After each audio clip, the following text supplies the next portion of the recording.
वीना कुमारी जी पटना से। राधे राधे महाराज जी, आपके चरणों में कोटि कोटि प्रणाम। गुरु जी, गृहस्थ जीवन में रहकर भगवत प्राप्ति संभव नहीं लगता। क्या पूरी जिम्मेदारी हो जाने के बाद गृहस्थ जीवन का त्याग कर सकते हैं बिना भागवतिक माहौल के, सत्संग के? त्याग करके कहाँ जाओगे? कहाँ जाओगे त्याग करके? बस भ्रम है, तुम्हारा भ्रम है। बात इसकी नहीं है, बात है हमें सुलझ करके चलना है। सुलझ भागने से कहीं भगवत प्राप्ति होती है? कहीं जाने से भगवत प्राप्ति होती है? अगर कहीं जाने से हो तो चलो अपने सब लोग चलते हैं, भगवत प्राप्ति हो जाए। बताओ कहाँ जाया जाए? आप हमें स्थान बताओ कि वहां चलो तो भगवत प्राप्ति हो जाएगी। वहीं हम तुम्हें दिखाएंगे माया का तांडव। जहां आप कहोगे भजन करो, जहां भी हो, हम जैसी पद्धति से कहें वैसे भजन करो, आपको भगवत प्राप्ति हो जाएगी। पति में भगवान को देखो, सास ससुर में भगवान को देखो, रसोई बनाओ राधा राधा रटते हुए, पति में भगवान को देखकर उसको पवाओ, सास ससुर परिवार के जनों को पवाओ, राधा राधा राधा, भगवत प्राप्ति हो गई। कुछ नहीं, कलयुग है। अपने घर में रहो, अपने पति को भगवान मानो, अपने परिवार को भगवान का जन मानो, नाम जप करो, अच्छे भाव से सेवा करो, इसी से भगवत प्राप्ति हो जाएगी। वही काम हम कर रहे हैं। अपना भगवत स्वरूप मान रहे, सब मेरे हो और कोई मेरा नहीं है। सबसे प्यार से बात कर रहे हैं, सबसे प्यार से मिल रहे हैं, पर किसी से प्यार नहीं है। बस यही पद्धति अपनानी है आपको। सबसे प्यार करो, लेकिन भगवान की भावना से करो। तो किसी के शरीर से प्यार नहीं है, भगवान से प्यार है, भगवान को प्राप्त हो जाओगी। कितनी ऐसी गृहस्थ माताएं बहनें हुई हैं जो दिव्य संत हुई हैं, लेकिन उनको कोई जानता नहीं। मान लो बड़े संतों में जैसे मीरा जी, तो भावी की मीरा जी संत थी, गंगा यमुना बाई या भागवती बाई या करमैठी बाई, करमती बाई, लेकिन ऐसी हजारों घर गृहस्थी में माताएं बहनें हो गई जो भगवान को प्राप्त हो गई। कौन जानता है उनको? आप अंदर अंदर नाम जप कर रहे हैं, हर कष्ट सह रहे हैं, परिवार को पवा रहे हैं, परिवार का पोषण कर रहे हैं, भगवान को अपना मान रहे हैं, भगवान को प्राप्त होगे। बात समझना है। भाग के कहाँ जाओगे? जहां भाग के जाओगे वहां भी तो माया है। माया कोई ऐसी थोड़ी, माया यहां से लेकर ब्रह्मलोक तक है। ब्रह्मलोक तक, ऊपर के 7 लोक, नीचे के 7 लोक, कहां भाग के जाओगे? कलयुग है, अपने घर में रहो, संतों के प्रवचन सुनो और अपने घर में भजन करो। दूरी बना के रहो, वो भी पवित्र रहे, आप भी पवित्र रहो। खूब भजन करो। ये सब नाटकबाजी नहीं, बिल्कुल नाटकबाजी नहीं। नाटकबाजी से भगवान कभी नहीं मिलते हैं। भाई भोजन तो चाहिए ना, वस्त्र चाहिए ना, कहीं रहने को तो चाहिए ना, रहने के लिए किसी का आश्रय चाहिए ना। अब वो कैसा हमारे साथ व्यवहार करे? अपने पति को तो जानती हो ना, अपने परिवार को तो जानती हो ना, नई जगह में जहां जाओगे उसको तो जानती नहीं हो ना, कैसा व्यवहार होगा, क्या वातावरण होगा, क्या हमारे साथ दुर्व्यवहार। बिल्कुल ये सब बाहरी बातें हमें पसंद नहीं।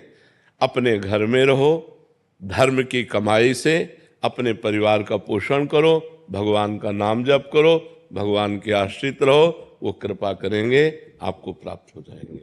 भगवत प्राप्ति कठिन नहीं है, भगवान की प्राप्ति का मार्ग जानना कठिन है। अगर मार्ग जान जाओ तो कोई कठिन नहीं भगवत प्राप्ति।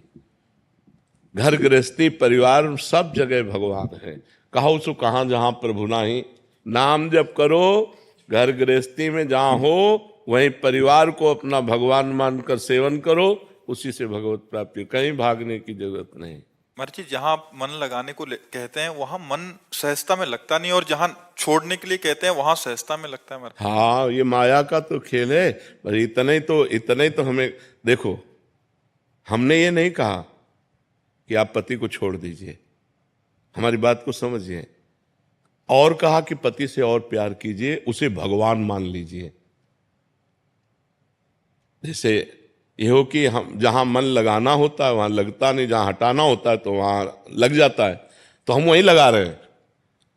पति से हमारे शरीर का पोषण होता है, वासनाओं की पूर्ति होती है, हम उसको भगवान मान लेते हैं। पति को पहले मनुष्य मानकर प्यार कर रहे थे, अब भगवान मान के प्यार करेंगे और अधिक प्यार करेंगे। सास ससुर को पहले मनुष्य मान रहे थे, अब उन्हें भगवान मान के प्यार कर रहे हैं। मतलब हमें टिकिया प्यारी लग रही है तो बिहारी जी को अर्पित, प्रभु आप पाओ और आप प्रसाद पाओ, और टिकिया बिहारी जी को अर्पित कर दो तो वही तुम्हारा भजन बन जाएगा, वही भजन बन जाएगा। हाँ, और भगवत प्राप्ति कोई कठिन नहीं है, केवल समझना कठिन है कि अगर आप ऐसा समझते हो भभूत रमा लिया, किसी गुफा में जाके बैठ गए, ऐसा कोई, ये सब करके देखा है जीवन में। अंतिम में जो आकर के हम बैठे वो तुम्हें इसीलिए कह रहे हैं हमारा भाव शुद्ध हो जाए। जो हम पदार्थ पा रहे हैं अपने पोषण के लिए, वही जब हम प्रभु को भोग, घर में ठाकुर विराजमान कर लो, उनको भोग लगाया, अब सब प्रसाद हो गया। प्रसादे सर्व दुखानाम हानि रस्योपजायते, वो समस्त हानि और दुखों का नाश करके आनंद प्रदान करे। पूरा घर ठाकुर जी का है, नाथ सकल संपदा तुम्हारी, मैं सेवक समेत सुत नारी, हो गया भजन, राधा राधा राधा राधा, आनंद पूर्वक भजन करो, कोई परेशानी नहीं, कहीं भागने की जरूरत नहीं। दूर से सत्संग सुनो और अपने घर में जाओ और भजन करो, कहीं भी ऐसा कोई आचरण हमसे गलत ना होने पावे। नहीं तो चले थे हरिभजनन का औंटे लाख का पास, संसार के मार्ग में वो बहुत गलत, बहुत पाए जान जगत में सब जन कपटी कुटिल कलयुगी टंचु। आप भेष मान करके समझ रहे हैं कि हमारा कल्याण हो सकता है, और हो सकता है कि वहां गलत हो जाए, इसलिए दूरी। धर्म पूर्वक चलो, अपने परिवार से प्यार करो और धर्म पूर्वक कमाओ और खाओ, खूब नाम जप करो। हम भगवान के बच्चे हैं, भगवान को प्राप्त होंगे। भगवान कोई और नहीं है, हमारे प्राण प्यारे हैं, हम उनके अंश हैं, हम उनके पुत्र हैं, हम उनकी संतान हैं, वो हमें जरूर प्राप्त होंगे। पर हम प्राप्त करना चाहें तब ना, हम नाम जप करें, हम धर्म से चलें, पाप कर्म ना करें, बस इतनी बात है। भगवान के प्राप्त करने के लिए कोई कठिनता नहीं। जो सबके दिमाग में बैठ गया है भगवान को प्राप्त करना बहुत कठिन है, कठिन नहीं है। संसार के बुरे कर्म त्याग पाना कठिन है, भगवान प्राप्त करना कठिन नहीं। भगवान तो अपनी आत्मा है, संसार के बुरे कर्म हम नहीं छोड़ पाते, इसलिए कह देते भगवान को प्राप्त करना कठिन है। अगर हम बुराइयां छोड़ दें भगवान के भजन से और खूब परिवार में प्रेम से रहें और सहें कष्ट और नाम जप करें तो भगवान प्राप्त हो जाएंगे। भगवान को